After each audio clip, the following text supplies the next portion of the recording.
Hello everyone. आज का हमारा टॉपिक है प्लांट फिजियोलॉजी, जो कि क्लास 11th में है।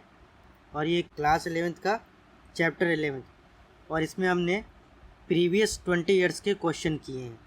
जो नीट और AIPMT के क्वेश्चन आए हुए हैं पिछले 20 सालों में, वो हमने कवर किया है।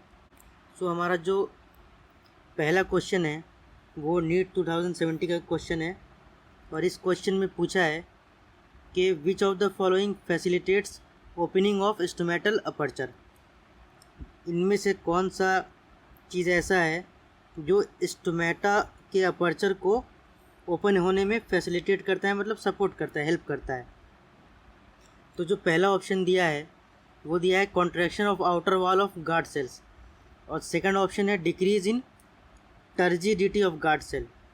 थर्ड ऑप्शन है radial orientation of cellulose microfibrils in the cell wall of guard cells, और फोर्थ ऑप्शन है longitudinal orientation of cellulose microfibrils in the cell wall of guard cells. तो असल में होता क्या है कि जो स्टोमेटा होता है, और एक चीज़ मैं बताना भूल गया, इस चैप्टर का नाम है ट्रांसपोर्ट इन प्लांट्स। ये NCERT का चैप्टर 11 है, ठीक है। क्वेश्चन में जैसा पूछा था कि गार्ड सेल को ओपन करने में फैसिलिटेट कौन करता है, तो असल में जो स्टोमेटा होता है वो बीन शेप का सेल होता है, जो कि जिसका शेप ऐसा होता है, किडनी के शेप का होता है। ठीक, ये बीन शेप का सेल है, और इसके अंदर ऐसे माइक्रोफिब्रिल्स होते हैं। ठीक है, ये इसके माइक्रोफिब्रिल हैं। तो और यही माइक्रोफिब्रिल हैं जो स्टोमेटा को ओपन होने में हेल्प करते हैं। और वो कैसे, यहाँ पर इसका अपर्चर है, ये जो होल है इसको ही हम अपर्चर बोलते हैं। अपर्चर या पोर भी बोलते हैं। NCERT में पोर भी लिखा है, अपर्चर भी लिखा है। तो ये जो माइक्रोफिब्रिल्स होते हैं सेलुलोज के, ये इस वाले जो इस तरफ का जो गार्ड सेल का सेल वॉल है, इसको अपनी तरफ खींचता है, इसको इधर खींचता है, इसको इधर खींचता है। ठीक है, तो इस वजह से इसके ये जो सेल है यहाँ पे, ये सेल, ये वाला जो पार्ट है सेल वॉल का, ये अंदर की तरफ जाता है, और ये वाला जो है अपर्चर बन जाता है या पोर बन जाता है, और इसको ही हम बोलते हैं स्टोमेटल अपर्चर। तो इस हिसाब से जो हमारा थर्ड ऑप्शन है वो करेक्ट होना चाहिए। और ये रेडियली अरेंज होता है, ये जो है ना, ये माइक्रोफिब्रिल, ये रेडियल अरेंजमेंट में होता है, रेडियल। ठीक है, इसलिए जो हमारा फर्स्ट क्वेश्चन है इसका आंसर सही होना चाहिए, radial orientation of cellulose microfibrils in the cell wall of guard cell. ये गार्ड सेल, और ये दोनों जो सेल है, ये वाला सेल और ये वाला सेल, इन दोनों सेल को हम बोलते हैं गार्ड सेल। ये दोनों गार्ड सेल है, मतलब स्टोमेटल अपर्चर के दोनों साइड जो ये बीन शेप्ड सेल हैं, ये गार्ड सेल होते हैं। ये इनको हम गार्ड सेल बोलते हैं। मैंने रेड से ड्रॉ किया है, लेकिन एक्चुअल में इनका जो कलर होता है वो होता है ग्रीन। ये सेल जो है ये ग्रीन कलर का होता है। तो हमारा फर्स्ट क्वेश्चन का आंसर सही होना चाहिए, C। Now moving to the second question. Second question में पूछा है कि the water potential of pure water का वाटर पोटेंशियल पूछा है। नीट 2017 का ही क्वेश्चन है। तो ये तो NCERT में साफ साफ दिया हुआ है कि कभी भी हम ये अज्यूम करते हैं, या हमने ये माना हुआ है, साइंटिस्ट ने माना हुआ है कि जो प्योर वाटर है उसका वाटर पोटेंशियल जो है वो ज़ीरो होता है। इस क्वेश्चन में कोई रॉकेट साइंस नहीं है, कोई दिमाग लगाने वाली बात नहीं है। प्योर वाटर का वाटर पोटेंशियल जो है, पोटेंशियल, ये हमेशा ज़ीरो होता है, और इसमें इससे ज़्यादा कुछ दिमाग नहीं लगाना है, ये सिंपली याद करने वाली चीज़ है। Now moving to the next question, जो थर्ड क्वेश्चन है हमारा। ये थर्ड क्वेश्चन जो है ये नीट 2016 का क्वेश्चन है, फेज़ 1 का। नीट 2016 में 2 बार नीट हुआ था। तो थर्ड क्वेश्चन में क्वेश्चन ये पूछा गया है कि water vapour comes out from the plant leaf through the stomatal opening. ठीक है, ये एक पहला स्टेटमेंट है, water vapour comes out of plant leaf through the stomatal opening. ये स्टेटमेंट सही है। Through the same stomatal opening carbon dioxide diffuses into the plant during photosynthesis. दो स्टेटमेंट दिया है और आखिरी में बोला है कि reason out the above statements using the following option. इनमें से ऑप्शन जो सबसे ज़्यादा रेलिवेंट कौन सा है, सबसे ज़्यादा, उसको हमको चूज़ करना है। दो स्टेटमेंट दी हुई है कि water vapour comes out from the plant leaf through the stomatal opening, और सेकंड स्टेटमेंट दिया हुआ है कि through the same stomatal opening carbon dioxide diffuses into the plant during photosynthesis. तो अब हम चारों स्टेटमेंट को देखेंगे। तो चारों स्टेटमेंट, जो पहला स्टेटमेंट लिखा है कि ये जो बोथ प्रोसेस हैं ये कैन हैपन टुगेदर, ये हैपन टुगेदर, ये दोनों जो प्रोसेस है एक साथ हो सकते हैं, क्योंकि जो डिफ्यूजन कोफिशिएंट है पानी का और CO2 का, वाटर और CO2 का, वो अलग अलग है। सेकंड ऑप्शन में दिया है कि the above processes happen only during night. ये तो स्टेटमेंट गलत है, क्योंकि वाटर वेपर जो है वो स्टोमेटा से दिन में भी निकलता है। तो बी वाला स्टेटमेंट जो है वो रॉन्ग हो गया है। थर्ड ऑप्शन जो है उसमें दिया है कि one process occurs during day and the other at night. ये दोनों काम साइमल्टेनियसली हो सकते हैं, ये ज़रूरी नहीं है कि एक दिन में होगा एक रात होगा। और लास्ट ऑप्शन में दिया है कि both process can not happen simultaneously. ये भी ऑप्शन गलत है, क्योंकि अभी मैंने बताया जैसा ऐसा नहीं हो सकता है। तो इस हिसाब से थर्ड क्वेश्चन का मोस्ट करेक्ट आंसर जो है वो है ए, क्योंकि असल में होता क्या है, वाटर वेपर जो होता है H2O का, वाटर वेपर पानी का, H2O का वेपर जो है और कार्बन डाइऑक्साइड दोनों, अब जो दो प्रोसेस दिए थे ना, ये दोनों प्रोसेस जो हैं स्टोमेटा का ओपन होना और वाटर वेपर उसमें से निकल के उड़ जाना, ट्रांसपिरेशन होना जिसको बोलते हैं, या इवापोरेशन बोलते हैं सिंपली। और जो कार्बन डाइऑक्साइड के डिफ्यूज़न कोफिशिएंट है जिसके वजह से कार्बन डाइऑक्साइड सेल के अंदर आता है, प्लांट के अंदर आता है। तो ये जो दोनों प्रोसेस हैं, ये दोनों प्रोसेस कैसे हैं, इंडिपेंडेंट हैं। ये दोनों प्रोसेस इंडिपेंडेंट है, अलग अलग हैं, और इनका जो डिफ्यूज़न है वो डिपेंड करता है पार्शियल प्रेशर पे। इनका डिफ्यूज़न जो है वो किस पे डिपेंड करता है, पार्शियल प्रेशर।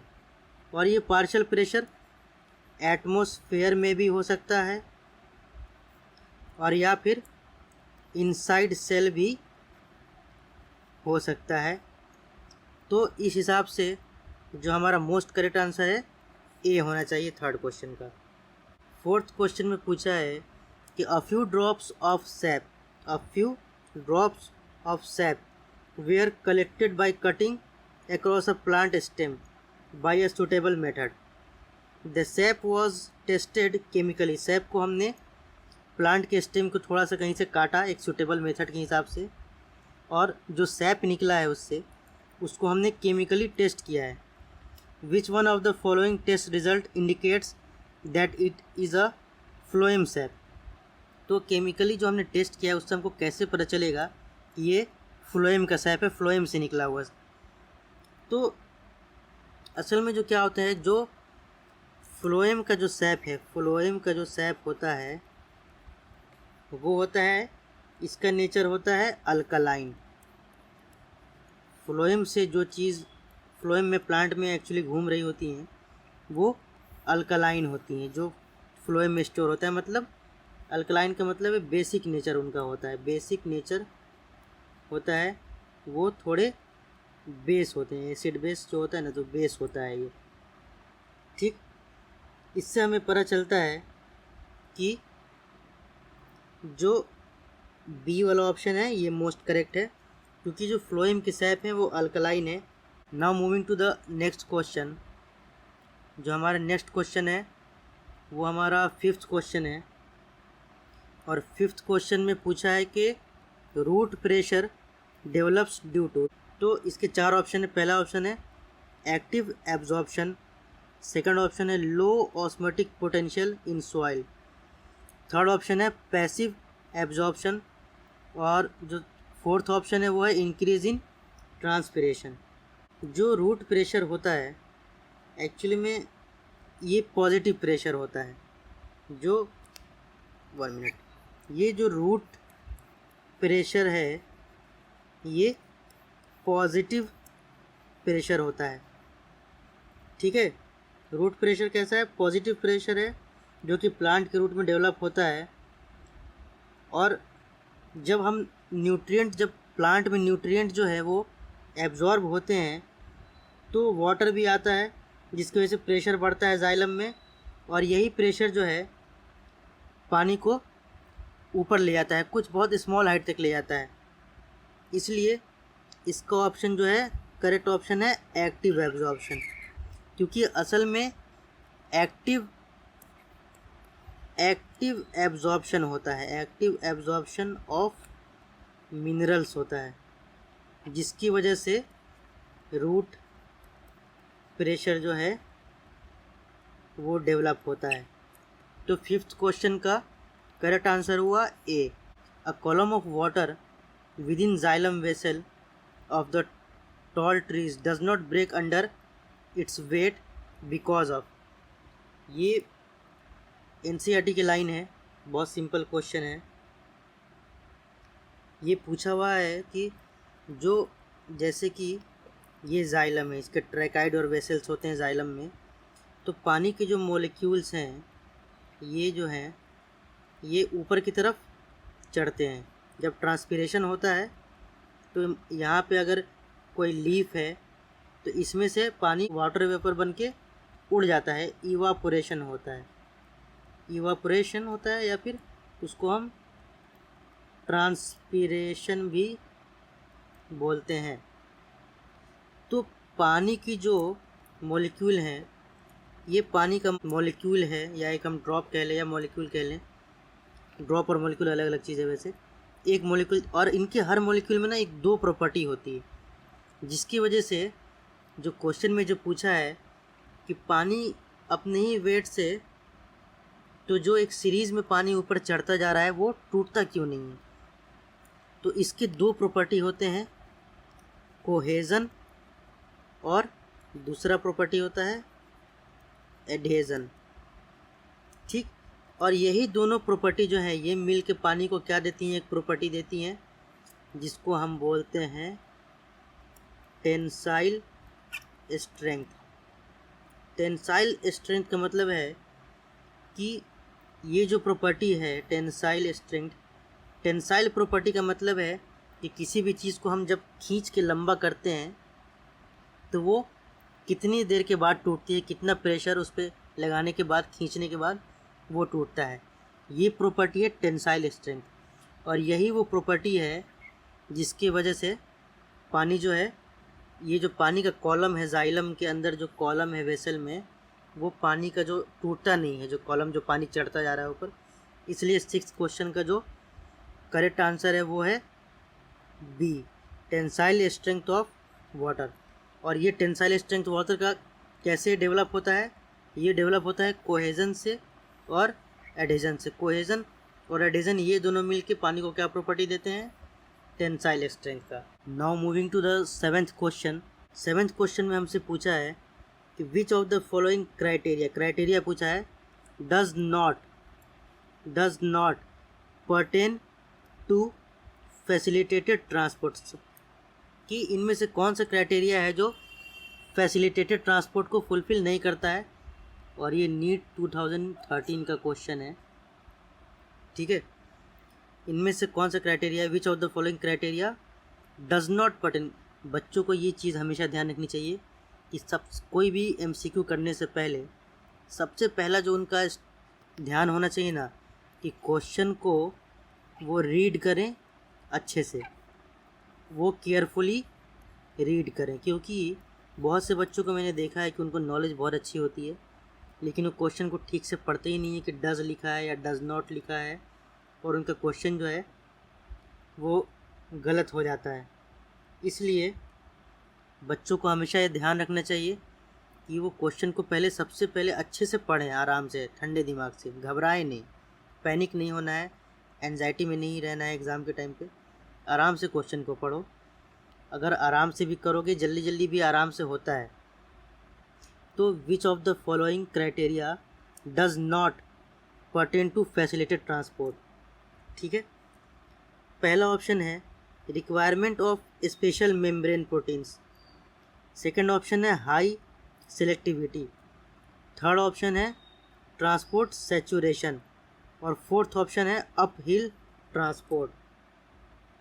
तो ये जो तीन चीज़ें स्टार्टिंग की हैं, special membrane protein, high selective और ट्रांसपोर्ट सैचुरेशन, ये तीनों जो हैं ये फैसिलिटेड ट्रांसपोर्ट में होती हैं। सिर्फ एक लास्ट वाला जो डी वाला ऑप्शन है, ये जो है ये फैसिलिटेड ट्रांसपोर्ट में नहीं होता है, क्योंकि ये जो होता है ये एक्टिव ट्रांसपोर्ट में होता है। मैं अच्छे से एक्सप्लेन कर देता हूँ। देखो, एक तो होता है सिंपल डिफ्यूज़न और एक होता है फैसिलिटेटेड डिफ्यूज़न और एक होता है एक्टिव ट्रांसपोर्ट। अब हम जब इसको ना डिवाइड करते हैं दोनों के फंक्शन के हिसाब से, तो जो स्पेशल मेम्ब्रेन प्रोटीन है वो फैसिलिटेड डिफ्यूज़न में भी चाहिए होता है, एक्टिव ट्रांसपोर्ट में भी चाहिए होता है। फिर उसके बाद आता है एक सैचुरेशन। अब जब ट्रांसपोर्ट मेम्ब्रेन प्रोटीन है स्पेशल, तो जब वो सारे यूज़ होने लगेंगे तो सैचुरेशन आ जाएगी। तो सैचुरेशन इसमें भी होता है, इसमें भी होता है। और ऑप्शन में क्या दिया है, हाई सेलेक्टिविटी। दोनों में सेलेक्टिविटी जो है वो इसमें भी होती है, इसमें भी होती है, लेकिन जो फैसिलिटेड डिफ्यूज़न है और एक्टिव ट्रांसपोर्ट है, इन दोनों में फ़र्क यही होता है कि जो एक्टिव ट्रांसपोर्ट होता है, एक्टिव, ये फैसिलिटेड डिफ्यूज़न में नहीं होता। ये सबसे मेन डिफरेंस है। और एक्टिव क्योंकि ना एनर्जी की यूज़ नहीं होती है, अपहिल ट्रांसपोर्ट नहीं होता है, इसमें जो है एनर्जी जो है यूज़ नहीं होती है, और इसमें एक्टिव ट्रांसपोर्ट में एनर्जी यूज़ होती है। एक्टिव ट्रांसपोर्ट में कभी भी ये जो एक्टिव ट्रांसपोर्ट है इसमें एनर्जी यूज़ होती है, जिसका मतलब ये है, एनर्जी यूज़ होने का मतलब ये है कि इसमें अप हिल ट्रांसपोर्ट होगा, अप हिल। ठीक है, तो इससे हमें पता चलता है कि 7th क्वेश्चन का जो करेक्ट ऑप्शन है वो डी है। ये सारी चीज़ें हो सकती हैं फैसिलिटेड डिफ्यूज़न में। स्पेशल मेम्ब्रेन प्रोटीन होता है, सिलेक्टिविटी भी होती है, ट्रांसपोर्ट सैचुरेशन भी होता है, लेकिन अप हिल ट्रांसपोर्ट नहीं होता है। अप हिल ट्रांसपोर्ट सिर्फ एक्टिव में होता है, इसलिए 7th का करेक्ट ऑप्शन डी है। 8th क्वेश्चन का ये दिया हुआ है कि इन लैंड प्लांट्स, जो प्लांट्स पानी ज़मीन पर होते हैं, the guard cells differ from other epidermal cells in having. जो प्लांट के सेल हैं और सेल हैं वो गार्ड सेल से कैसे डिफरेंट है, गार्ड सेल उनसे कैसे डिफरेंट है। तो एक ऑप्शन दिया है माइटोकॉन्ड्रिया, एक ऑप्शन दिया है एंडोप्लाज्मिक रेटिकुलम, एक दिया है क्लोरोप्लास्ट और एक दिया है साइटोस्केलेटन। जो गार्ड सेल हैं इनमें एक तो सबसे, ये गार्ड सेल क्या बनाते हैं, अभी जैसा मैंने बताया था स्टोमेटा बनाते हैं। ये दोनों गार्ड सेल हैं, ये एक्चुअली ग्रीन होते हैं। ठीक है, ये ग्रीन सेल होते हैं, ग्रीन गार्ड सेल होते हैं। और ये जो पोर ये बनता है बीच में, यहाँ से यही अपर्चर है, ये अपर्चर ऑफ स्टोमेटा है, इसको हम पोर भी बोलते हैं। ठीक है, तो जो गार्ड सेल होते हैं लैंड प्लांट के, वो स्पेशलाइज्ड एपिडर्मल सेल्स होते हैं। और इनमें क्या होता है, इनमें क्लोरोप्लास्ट होता है। ठीक है, ये जो क्लोरोप्लास्ट है ये गार्ड सेल में क्लोरोप्लास्ट होता है, इसलिए 8 का जो करेक्ट ऑप्शन है वो है सी, क्लोरोप्लास्ट वाला। 9th क्वेश्चन में पूछा है guard cell helps in, guard cell किस में हेल्प करते हैं? तो पहला ऑप्शन दिया है protection against grazing, second option है ट्रांसपिरेशन, थर्ड ऑप्शन है गटेशन, और फोर्थ ऑप्शन है fighting against infection.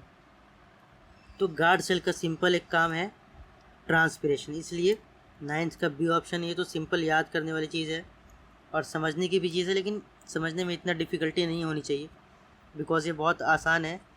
Guard cell जो हैं इनका काम क्या है, या तो यहाँ से पानी निकलता है H2O वाटर वेपर के फॉर्म में उड़ जाता है, एवापोरेट होता है, उसी को हम ट्रांसपिरेशन भी बोलते हैं। और गार्ड सेल जो है वो खाना बनाने में प्लांट की मदद करता है, उसमें क्लोरोप्लास्ट होते हैं।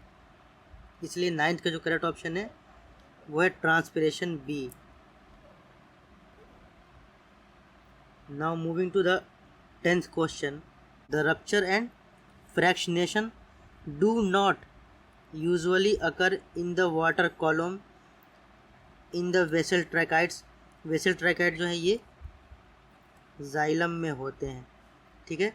During the ascent of sap, मतलब ऐसा सवाल हमने पहले भी अभी देखा था कि जो मैंने एक प्रॉपर्टी बताई थी टेंसाइल, और ये टेंसाइल स्ट्रेंथ कैसे आता है, कोहेजन और एडेजन से मिल के बनता है टेंसाइल स्ट्रेंथ।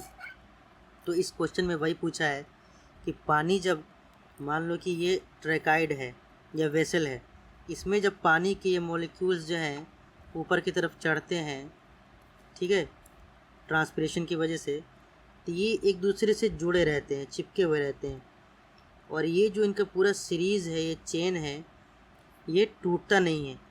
तो इसका वजह क्या है, ये दो प्रॉपर्टी की वजह से, कोहेजन प्लस ये दो प्रॉपर्टी होती है वाटर मॉलिक्यूल की, और यही दोनों प्रॉपर्टी मिल के एक और प्रॉपर्टी देती है जिसको हम बोलते हैं टेंसाइल स्ट्रेंथ, अभी मैंने बताया था। इसलिए इसका करेक्ट आंसर है बी ऑप्शन है 10th का, कोहेजन एंड एडेजन, जिसकी वजह से इसको टेंसाइल स्ट्रेंथ मिलती है, जिसकी वजह से ये टूटता नहीं है, पानी का जो सीरीज़ है, चेन है। Now moving to the 11th question. 11th question में हमें दिया है कि two cells A and B are contiguous. Cell A has osmotic pressure 10 atm, turgor pressure 7 atm and diffusion pressure deficit 3 atm। और cell B के बारे में दिया है कि ऑस्मोटिक प्रेशर इसका 8 atm है, टर्गर प्रेशर इस 3 atm and diffusion pressure deficit दिया है 5 atm। तो रिज़ल्ट क्या होगा इसका सबका, ये CBSE FMT 2007 का क्वेश्चन है, और ये मुश्किल सवाल है क्योंकि ऐसे सवाल जनरली आते नहीं हैं, लेकिन ये पूछ लिया है। तो आपको इसमें कुछ नहीं करना है, इसका एक सिंपल फार्मूला होता है, फार्मूला याद करके रखो, सवाल हो जाएगा। DPD इज़ इक्वल टू, इसका फार्मूला तो होता है OP माइनस TP, ठीक है। तो होता क्या है कि जो वाटर मॉलिक्यूल है वो लोअर DPD से, ये जो DPD है डिफ्यूज़न प्रेशर डिफिशिट, ये लो से हाई में जाता है, ठीक है। Low DPD to high DPD water का मूवमेंट होता है H2O, ठीक है। वाटर का जो मूवमेंट है वो कभी भी लो DPD से हाई DPD की तरफ होता है, और DPD हमें दिया हुआ है, हम फॉर्मूले से उसको निकाल लेंगे। तो हम जब चेक करेंगे, इसमें हमें निकालने की ज़रूरत भी नहीं है, सीधा कैलकुलेट करके पता चल जाएगा कि कहाँ से कहाँ जा रहा है। तो movement of water from cell A to B जाएगा, क्योंकि A का इसमें कैलकुलेट नहीं करना है, ये चीज़ ट्रिक है। क्वेश्चन लंबा है, देखने में लगेगा कि सॉल्व करना है, लेकिन सॉल्व करने की ज़रूरत नहीं है, क्योंकि जो DPD दी हुई है, लो DPD से हाई DPD की तरफ पानी जा रहा है।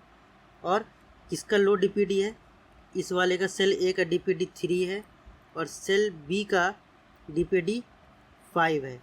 तो लो DPD से हाई DPD की तरफ पानी जाता है, तो movement of water from cell A to B, ये वाला कंफर्म हो गया। 11 का आंसर है D. Now moving to the 12th question. 12th question जो है 2006 का है, 2006 AIPMT का है, उस टाइम AIPMT बोलते थे। The translocation of organic solutes, ठीक है, ट्रांसलोकेशन मतलब movement inside plant of organic solutes in sieve tube members is supported by, किससे सपोर्ट होता है translocation of organic solute? 4 option जो दिए हैं वो हैं पी प्रोटीन्स, ठीक है, mass flow involving a carrier and ATP, cytoplasmic streaming and root pressure and transpiration pull. तो पी प्रोटीन जो है वो बिल्कुल सूटेबल आंसर नहीं है। साइटोप्लाज्मिक स्ट्रीमिंग भी जो है वो नहीं होता, ये NCERT में साफ साफ लिखा है। साइटोप्लाज्मिक स्ट्रीमिंग से पूरा का पूरा साइटोप्लाज्म एक दूसरे सेल में मूव करता है, तो ये ऑप्शन भी करेक्ट नहीं होगा। और जो थर्ड ऑप्शन है root pressure and transpiration pull, ये तो वाटर की मूवमेंट के लिए होता है जिसकी वजह से पानी ऊपर चढ़ता है। तो 12 क्वेश्चन का मोस्ट करेक्ट आंसर जो होना चाहिए वो बी होना चाहिए, क्योंकि ये मास फ्लो होता है और इसमें कैरियर प्रोटीन भी होता है जो कि एक्टिव ट्रांसपोर्ट के थ्रू चीज़ों को लोड या अनलोड करता है, और ATP भी होता है। जब एक्टिव ट्रांसपोर्ट होगा तो ATP भी यूज़ होगा, इसलिए 12th क्वेश्चन का जो करेक्ट आंसर है वो है B. 13th question. 13th question में पूछा है कि stomata of a plant open due to, stomata किस वजह से ओपन होता है? ये CBSE AIPMT 2003 का क्वेश्चन है, 2003 का। पहला ऑप्शन है influx of hydrogen ions, second option है influx of calcium ions, third option है इनफ्लक्स ऑफ पोटेशियम आयंस, और फोर्थ ऑप्शन है इफ्लक्स ऑफ पोटेशियम आयंस। तो ये तो एक सिंपल लॉजिक है कि इनफ्लक्स का मतलब है सेल के अंदर आना, और इफ्लक्स का मतलब है सेल के बाहर जाना। और इसमें पूछा है कि हाइड्रोजन आयन दिया है इनफ्लक्स, और इनफ्लक्स ऑफ कैल्शियम आयन दिया है, पोटेशियम आयन दिया है, या फिर इफ्लक्स ऑफ पोटेशियम आयन।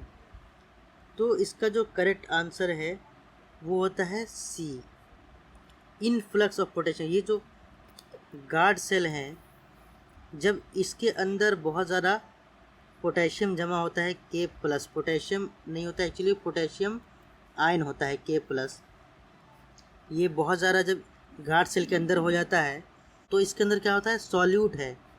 ये जो K+ है ये सॉल्यूट का काम करता है। तो जब इसके अंदर सॉल्यूट बढ़ता है तो ये पानी को भी सराउंडिंग से खींचता है अपने अंदर, ठीक है, जिसकी वजह से स्टोमेटा ओपन होता है पानी को बाहर निकालने के लिए। तो इसका जो करेक्ट आंसर है influx of potassium ions.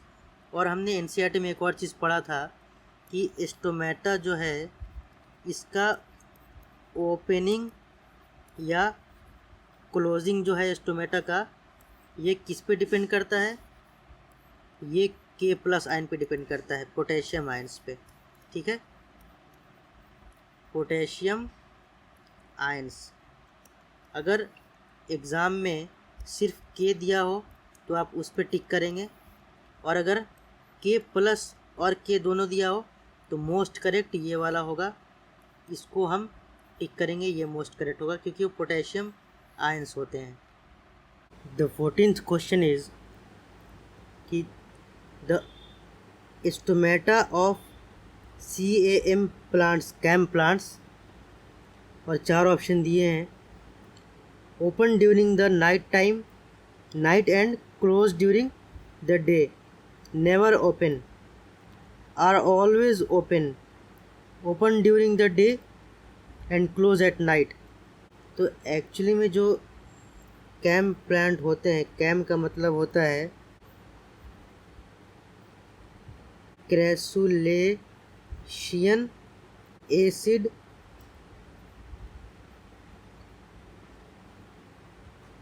Metabolism, ठीक है। कैम का मतलब होता है क्रैसुलेशन एसिड मेटाबॉलिज्म। और ये जो कैम प्लांट्स होते हैं इनके जो स्टोमेटा होते हैं ये सिर्फ रात में खुलते हैं। Stomata open only at night. ये खास बात है इस प्लांट की कि इसके जो स्टोमेटा होते हैं वो सिर्फ रात में ही ओपन होते हैं, सिर्फ नाइट में। और रात में इसलिए ओपन होते हैं क्योंकि उस टाइम पे टेम्परेचर लो होता है और ह्यूमिडिटी हाई होती है। ये दो फैक्टर हैं, temperature is low and humidity is high. और ये सब इसमें जो मॉडिफिकेशन होता है ये क्यों होता है? ये वाटर लॉस को प्रिवेंट करने के लिए होता है, to prevent water loss. CAM जो मॉडिफिकेशन है ये वाटर लॉस को बचाने के लिए होता है, ठीक है। और इसके जो दो एग्ज़ाम्पल हैं, कैम प्लांट्स के दो एग्ज़ाम्पल हैं, दो जो NCERT में हैं और जो सबसे ज़्यादा पूछे जाते हैं वो है एगेव और ओपनशिया या ओपनटिया इसको बोलते हैं, ये दो प्लांट, ठीक है। ये दो जो एग्ज़ाम्पल हैं इसके, ये दोनों किसके एग्ज़ाम्पल हैं? CAM प्लांट्स के हैं, कैम प्लांट्स के, जिनके स्टोमेटा सिर्फ रात में खुलते हैं जब टेम्परेचर लो होता है और ह्यूमिडिटी हाई होती है। तो उस हिसाब से 14th का जो आंसर हुआ कौन सा हुआ? Open during the night and close during the day. तो 14th का कौन सा ऑप्शन सही है? ए ऑप्शन सही है। Now the 15th question is opening and closing of stomata is due to. ये पहले भी आ चुका है सवाल, मतलब पहले हमने पढ़ा है, आया बाद में नीट में, लेटेस्ट में हाल में आया वो सवाल है कि opening and closing of stomata किसकी वजह से होते हैं। पहला ऑप्शन है hormonal change in guard cell, ठीक है, हार्मोनल चेंज लिखा है। बी ऑप्शन में लिखा है change in turgor pressure of guard cell. C option है गैसियस एक्सचेंज, रेस्पिरेशन। तो अभी मैंने बताया था कि गार्ड सेल्स में एक्चुअली होता क्या है कि ये है गार्ड सेल, ये ग्रीन होते हैं इसलिए ग्रीन ही बनाता हूँ। ये जो गार्ड सेल हैं इनके अंदर जब बहुत ज़्यादा K+ आने लगता है, पोटेशियम आयन K+ जब जमा होता है तब क्या होता है? तब इनके अंदर वाटर भी आता है, H2O। और जब वाटर आता है तो टर्गर प्रेशर डेवलप होता है जो कि इसके वॉल की तरफ इधर टर्गर प्रेशर लगता है। इस पोटेशियम इनफ्लक्स की वजह से, इनफ्लक्स बोलते हैं इसको, ठीक है, K+ का इनफ्लक्स, पोटेशियम का जो इनफ्लक्स हुआ इसकी वजह से टर्गर प्रेशर जो है वो डेवलप होता है। और यही टर्गर प्रेशर जो है वो स्टोमेटा को ओपन कराता है। फिर इसके माइक्रोफिब्रिल हैं इस तरफ खींचते हैं तो यहाँ पे ये पोर बनता है और यहाँ से ये H2O जो है वाटर वेपर बन के ऊपर उड़ जाता है, या फिर इसको हम ट्रांसपीरेशन भी बोलते हैं, या फिर सिंपल लैंग्वेज में इवापोरेशन बोल देते हैं। इवापोरेशन ही ट्रांसपीरेशन है। तो 15th क्वेश्चन का आंसर कौन सा सही हुआ? चेंज इन टर्गर प्रेशर वाला, ये बी ऑप्शन ये सही हुआ 15th का। जो 16th क्वेश्चन है इसमें क्या दिया है कि glycolate induces opening of stomata in, ये AIPMT 2001 का क्वेश्चन है। पहला ऑप्शन है presence of oxygen, second option है low CO2 concentration, third option है हाई CO2 कंसंट्रेशन और फोर्थ ऑप्शन है एब्सेंस ऑफ CO2। तो असल में होता क्या है कि लाइट है, सनलाइट है जो है इसकी वजह से होती है फोटोसिंथेसिस। फोटोसिंथेसिस को मैंने PS लिखा है शॉर्ट फॉर्म में। लाइट से होती है फोटोसिंथेसिस और फोटोसिंथेसिस से क्या होता है? CO2 का रिडक्शन होता है। तो जो 16 क्वेश्चन का आंसर है वो है बी ऑप्शन, क्योंकि जब ग्लाइकोलेट जो है इंड्यूस करेगा ओपनिंग ऑफ स्टोमेटा किस कंडीशन में, जब लो CO2 कंसनट्रेशन होगा। जब CO2 कंसनट्रेशन लो होगा तब ये जो ग्लाइकोलेट है ये क्या करता है, स्टोमेटा को ओपन करा लेता है जब CO2 का कंसनट्रेशन लो होता है। Now the 17th question is in which of the following plant sunken stomata are found. Sunken stomata, ठीक है, डूबे हुए या फिर सूखे हुए स्टोमेटा पाए जाते हैं। तो कभी भी जो संकिन स्टोमेटा का सवाल आए वो होते हैं, हमेशा याद रखिए, ज़ीरोफाइटिक प्लांट।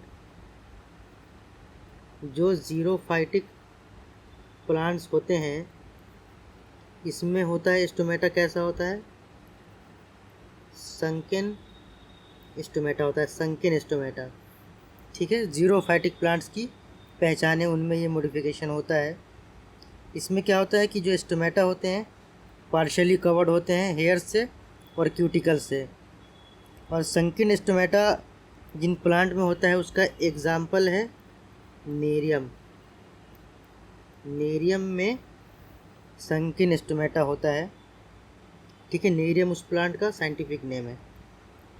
नेरियम जो प्लांट है उसमें संकिन स्टोमेटा होता है। और बाकी जो ऑप्शन में दिए हुए हैं, मैंगो तो मेसोफाइटिक होता है, हाइड्रेला हाइड्रोफाइटिक है, नाम से पता चला है वाटर में होता है, और गुआवा भी मेसोफाइटिक है। मैंगो और गुआवा मेसोफाइटिक है, इसलिए 17 का ऑप्शन एक नेरियम ही बचता है। संकिन ज़ीरोफाइटिक प्लांट का ऑप्शन नेरियम यही करेक्ट ऑप्शन है। Now the 18th question. 18th question में है कि water enters a cell due to. ये 2001 AIPMT क्वेश्चन है कि किसी सेल में वाटर कैसे इंटर होता है, किस वजह से इंटर होता है। तो वाटर किसी भी सेल में इंटर होता है तो वो सक्शन प्रेशर की वजह से इंटर होता है। और सक्शन प्रेशर को ही हम DPD बोलते हैं, डिफ्यूज़न प्रेशर डिफिसिट। तो जो सक्शन प्रेशर है इसमें SP दिया हुआ है। कभी कभी वो लोग ऐसे सवाल भी पूछ लेते हैं, पूरा नाम भी नहीं लिखते हैं, शॉर्ट फॉर्म में लिख दिया है। तो सक्शन प्रेशर जो होता है, इस SP का मतलब है SP is equal to suction pressure. इस सक्शन प्रेशर की वजह से ही सेल के अंदर वाटर जो है वो आता है, ठीक है। तो 18 का ऑप्शन करेक्ट हो गया, B option. Now the 19th question. 19th question में है कि in soil water available for roots to plant is. ये 99 और 91 में आया हुआ क्वेश्चन है कि जो वाटर अवेलेबल फॉर रूट्स है वो कौन सा है। पहला ऑप्शन है कैपिलरी, सेकंड है हाइग्रोस्कोपिक, थर्ड है ग्रेविटेशनल वाटर, और फोर्थ है केमिकली बाउंड। तो एक चीज़ मैं बता देता हूँ कि जितने भी वाटर जो होते हैं सॉइल में होते हैं वो सॉइल मॉलिक्यूल, ये जैसे ये सब सॉइल मॉलिक्यूल है थोड़े बड़े बड़े, इनके बीच बीच में वाटर मॉलिक्यूल ऐसे फंसे होते हैं। जैसे ये सॉइल है और इनके बीच बीच में छोटे छोटे ये वाटर मॉलिक्यूल हैं। सॉइल मॉलिक्यूल के ही बीच में तो कहीं फंसे होंगे जितने वाटर हैं, ठीक है। तो बहुत सारा जो पानी है सारे सॉइल के बीच में ही ग्रेविटेशनल फोर्स के अगेंस्ट जमा हुआ रहता है। तो फिर क्या होता है, ये कैपिलरी वाटर होता है और यही सबसे ज़्यादा मात्रा में प्लांट्स के लिए अवेलेबल होता है। इसको हम बोलते हैं कैपिलरी वाटर।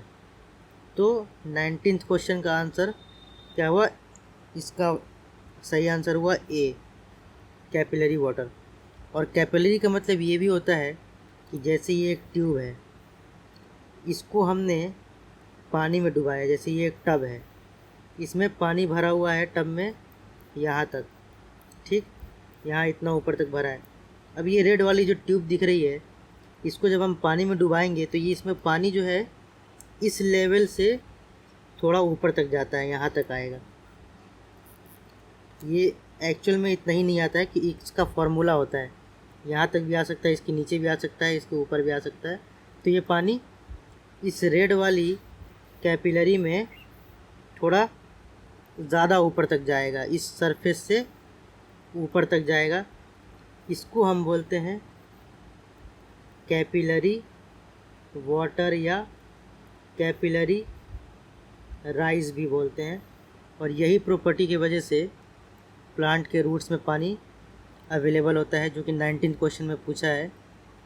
इसलिए 19 का करेक्ट ऑप्शन है ए। इसके साथ ही 1999 तक के सवाल हो गए हैं, 1999 तक के। और मुझे लगता है कि ये लगभग 20 से 22 साल तक के सवाल हो गए हैं। इतना बहुत है, इससे ज़्यादा करने की ज़रूरत नहीं है पास्ट पेपर में। अगर इससे ज़्यादा और सवाल करने हुए तो मैं नए क्वेश्चन जो मॉक टेस्ट टाइप के क्वेश्चन होते हैं या किसी कोचिंग के मॉड्यूल करा दूंगा। अभी इतने के लिए इतना बहुत है। जो ये पिछले 20 साल के सवाल हैं, और ये क्वेश्चन बहुत हेल्पफुल होते हैं, सारे बच्चों को करना चाहिए, क्योंकि ये एग्ज़ाम में ज़रूर आएगा ही आएगा। क्योंकि इससे पता चल जाता है कि कैसा क्वेश्चन आएगा, पैटर्न क्या है, एग्ज़ामिनर पूछना क्या चाह रहा है, बहुत सारी इन्फॉर्मेशन होती है। ये क्वेश्चन बहुत इंपॉर्टेंट है। सिर्फ एनसीईआरटी पढ़ के और पास्ट 20 ईयर्स के क्वेश्चन करके बच्चे आराम से 300-320 प्लस बायोलॉजी में मार्क्स ला सकते हैं।